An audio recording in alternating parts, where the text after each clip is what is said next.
Hey guys, rech0psticks here. Let's talk about fighting games.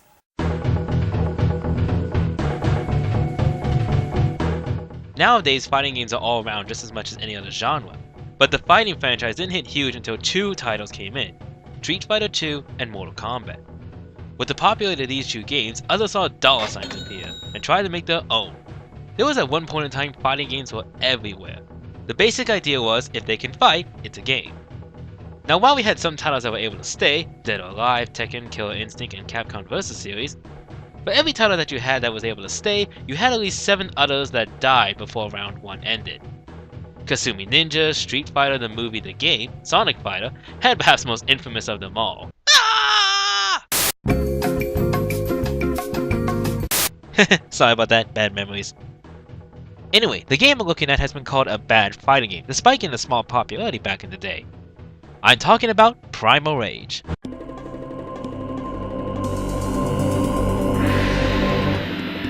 Released in the arcades in 1994 from Atari Games, Primal Rage was taking place of a huge influence of other fighting games, most notably Mortal Kombat for the Blood. Since the release of Primal Rage, it's gained a small popularity, even had a line of toys, a board game for kids, and even had a small cameo spoof on an episode of Dexter's Laboratory called Game Over, featuring a white gorilla and a yellow T-Rex, much like 2 characters from the game. A sequel for the game was even under production and even had a test cabinet shown to the public, but then someone up in Atari said, you know what? Drop it. And the project was cancelled, thus killing many of the popularity the game had. Before the game was cancelled, the game was ported to pretty much every single console at the time. Super Nintendo, Sega Genesis, the 3DO, and the Atari Jaguar. Though why you'd get the Atari Jaguar is beyond my comprehension. And today's version, the game I'm looking at, the PlayStation version. Now I'm looking at the PlayStation version for 2 reasons. Obvious reason number 1. Number 2, no one ever talks about this version. Most versions I see ever talked about is the Super Nintendo or the Sega Genesis. I guess it's because most of these versions were very common and easy to find, but we shouldn't call this game bad just because of one port. So is Primal Rage really as bad as we say it is, or is it as awesome as I remember? Well, only one way to find out. Let's play some Primal Rage. What's with the box? Before I talk about the actual game, I want to mention the case the game came in. Apparently when the PlayStation first came out, it didn't start out with the CD cases or the double CD cases that we all know. Before that, it used cases similar to the Sega Saturn, these large plastic cases, which nowadays may already be broken. They would later on go to the cardboard form, like the game I have, and would even have the cover placed on the cardboard rather than the instruction booklet. Eventually they did go to the CD cases, and the rest we all know. It's kinda interesting how many times you'll find a CD case, a Sega CD case, or a cardboard with the same games. I guess it took them a while before they finally figured out what they wanted to put their games in. So why did I spend all this time talking about the box? Well, I mean, look at it. You almost assume this is like a pirated version, but this is the one that came out for PlayStation, and there's no point in delaying. Let's talk about Primal Rage. So the game opens up with stars in space. Wait, what? Did I accidentally put in a game of Final Fantasy VII? I remember of yesterday back, before the great ones ruled earth. Afore the darkness, behind the stars of night, there were a great fire running in the sky. It spreads like the wind hot within its path, destruction for all. Becoming mightier as it go, the great fire hurls through space. None to know the world it brings. The great fire crashed with a mighty crash, exploding to everywhere. Streak asteroids of burning rock and fire. All around, I hear streets cry out loud, mountains rumble. As buildings explode, my home erupts. New Earth would rise up from the rubble, out of the smoky landscape. The cataclysm awakes the sleeping giants from ancient worlds. Crashing through the barriers of time, they invade our world, to conquer, to rule the whole human race. They rise to devour us. We kneel to worship them. They never stop, only to seek others, for battle, for ultimate world domination. For Primal Rage. What the hell was that? Okay, so this opening was apparently added to any of the games that were on CD consoles. And it looks bad. I don't even know if you can call this animation. It's so lifeless and boring, and the monsters look so bad. They barely even move. I swear if I didn't know, I could have sworn that you were just showing me the toys on screen. Granted, the toys would be more realistic, but that's beside the point.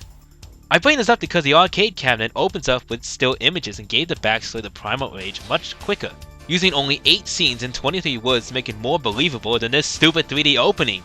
This is really pointless because if you don't press anything on the title screen for the first 10 seconds, it actually shows you the arcade opening. So why didn't they just open with that? What was the point of that 3D opening? To show off the fantastic new 3D technology? I would let that pass, except the game is still a 2D fighter, so what was the point? Anyway, what's the story of Primal Rage? A meteor strikes Earth, causing massive destruction, leaving humanity revert back to cavemen and technology ceasing from existing. During this, 7 monsters that humans refer to as gods rises and declare war on each other to control the planet of Earth. Already you can see a major difference from most fighting games. Where most fighting games involve a tournament that determines the best fighter to stop the main villain from world domination, in this game there is no villain to stop. It's all about the monsters. They are the ones trying to take over the world. Of course! I've always wanted to use that clip. I apologize. As I said, this is a 2D fighting game, and you can see many similarities to the game Mortal Kombat, not only in the blood and violence but also in characters. Not just because there are 7 characters, but there are other similarities.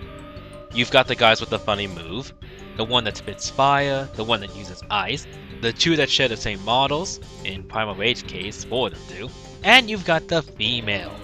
Yeah, I know, Sonya is a female fighter. I think they're asking me to stretch my disbelief quite a bit too much, don't you? What?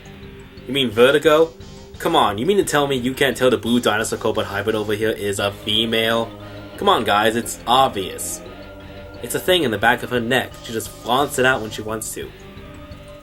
It's kinda hot. Anyway, the characters are classed as 3 evil gods and 4 good gods. The evil gods includes Vertigo, Chaos, and Diablo. The good gods are Armadon, Talon, Blizzard, and Sauron. I see you. Being a fighting game, the idea is to win your match with the best 2 out of 3 rounds, until you rule the world. Basic stuff in fighting games, nothing new at all, but it did do a few things that didn't happen back then. The first thing is that its life bar is a heart.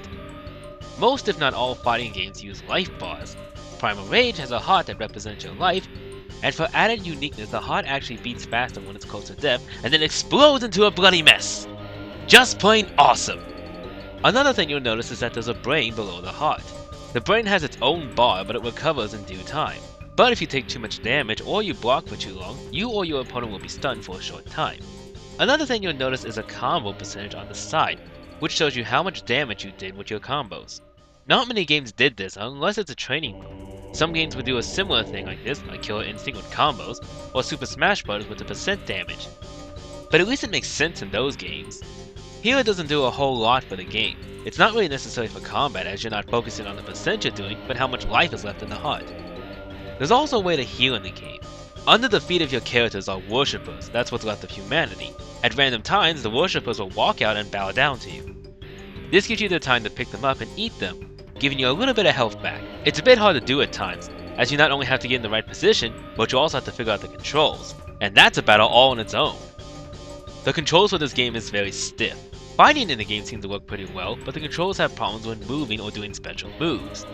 By moving I don't mean jumping or charging at characters, it's just walking to the left or right. It's kinda hard to explain, but it feels like there's some frame animations that I'm missing to give that clean feeling of just walking. The special moves are well known for being more complicated than need to be. It works like this. The buttons are placed as buttons 1, 2, 3, and 4. The idea is to use the special moves by holding down the buttons and then pressing a certain direction. It's not just one button, it's mostly 2 or 3 buttons and then pressing the directional pad in a certain way. The results? Well, in Diablo's case, you can shoot one tiny little fireball by holding the right combination. Behold the power of the God of Earth! You'll also notice a lot of random things happening during the battle. Most notably, a piece of cheese with a no sign around it. Apparently the game's telling me I'm trying to perform some sort of illegal move and I'm not allowed to do it, which means it's probably awesome, but it's been censored. It randomly appears and catches your attention. Plus, when the battle's going on, I'm just pressing random buttons, so I have no idea what kind of move I'm trying to perform. You can also perform fatalities. When you win your second round in the game, you have a few seconds to press the right combination to perform a fatality. Again, like Mortal Kombat. The fatality is a little bit difficult at times, but it does lead you to a good feeling when you pull it off, and each fatality matches the kind of character you pick. Diablo incinerates with fire, Talon slashes with claws, Sauron eats, and Chaos. Yeah, Chaos. Here's the thing. He has perhaps the most infamous fatality in the entire game called the Golden Shower. That's not a cover play on words, by the way. He literally does a Golden Shower. On a dead body. God, I feel dirty. One thing I found annoying in this game is the loading screen. When the game needs to load, it shows you with a little CD in the corner. And it loads so many times. Granted, it's only for a few seconds, but the number of times it happened is annoying. Now I know what you're thinking. You're saying, Chopsticks, aren't you stretching the truth on that aspect of the game a bit too much? No, I'm not. It loads every single time at these moments. Before the title screen, after pressing start, picking your character, after this awesome intro to your opponent but it only happens on the first match. Why don't they do this more often? It's awesome! After round 1, showing your death animation before round 2. And if the match goes on to round 3, this means 2 more for death animation and before round 3. After round 3 to see if you perform a fatality. After you win. After you see what part of the world you took over. Do this for 6 more matches. Before and after a minigame. More on that later. The final battle, which is made up of 7 rounds. And after you win. In total, that's up to 40 or more times the game has to load, depending on how many rounds you had to go. Again, it's only for a few seconds, but because it happens so often, it can ruin the flow of the game, because after you kill your opponent, you have to wait for the game to load in order to see his death animation. You also notice on the title screen it says version 1, meaning this is the game from the arcades when it first came out. And it shows. The arcade was known for having a lot of glitches and problems at times, and here, the exact same thing. The music can cut off at certain points in the game, and at certain times the characters will actually go transparent and stay that way until you kill them. That said, I think the graphics are still nice. The characters still look nice, and the death animation and victory animation is still pretty good, and it's still very bright and colorful as I remember. The locations are nice as well, fitting well with the characters that they're assigned to. Nothing really pops out though, except for the final battle location. More on that later. It's also got some great music, though sadly it's downplayed. Between all the fighting, you can barely hear it.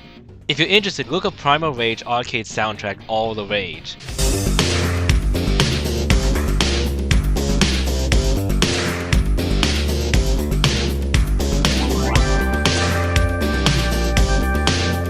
The 90s.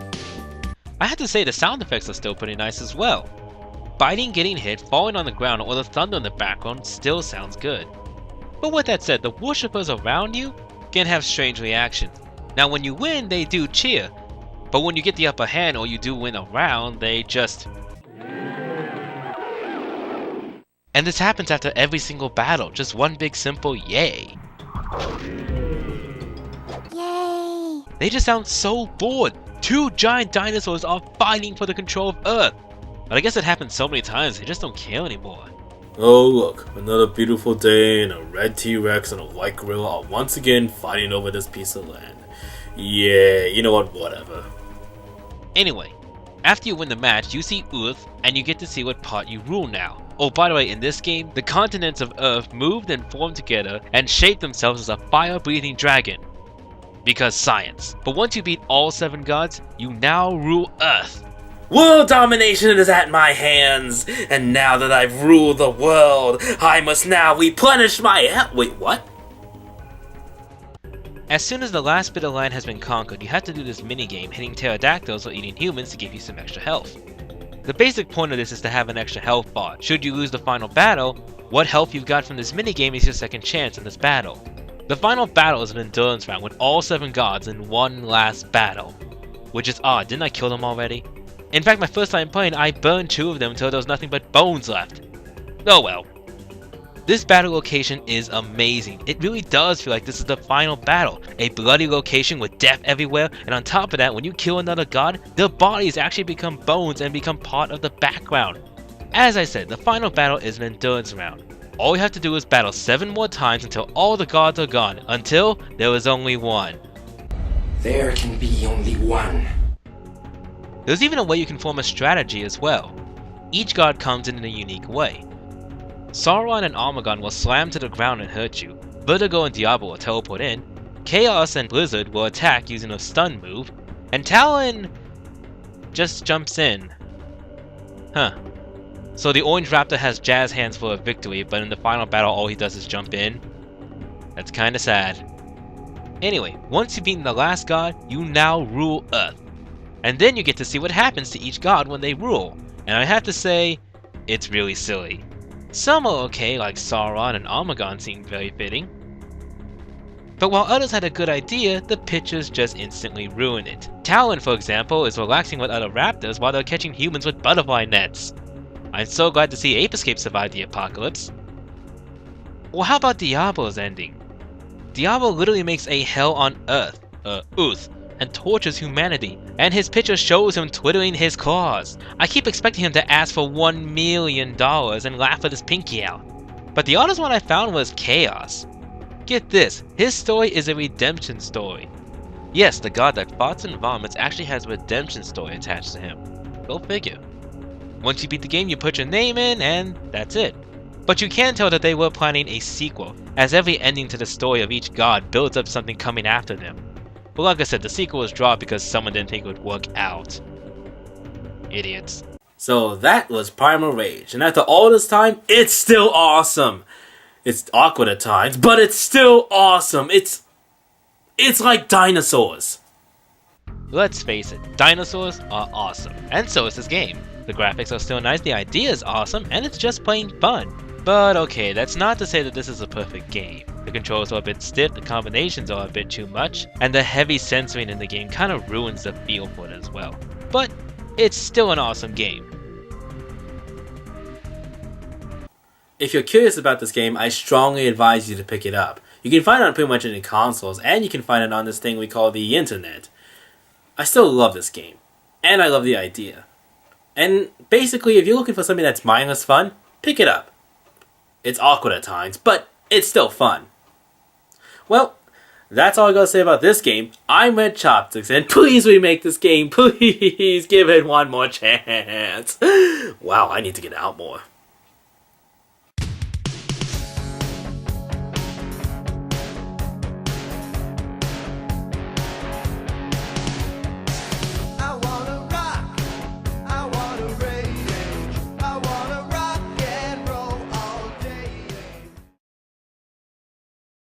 I've always wanted to use that clip before. I apologize. Damn it! I apologize for that too. I mean, it's kind of obvious. It's the thing in the back of her neck. Net. Thing in the back of her net. God.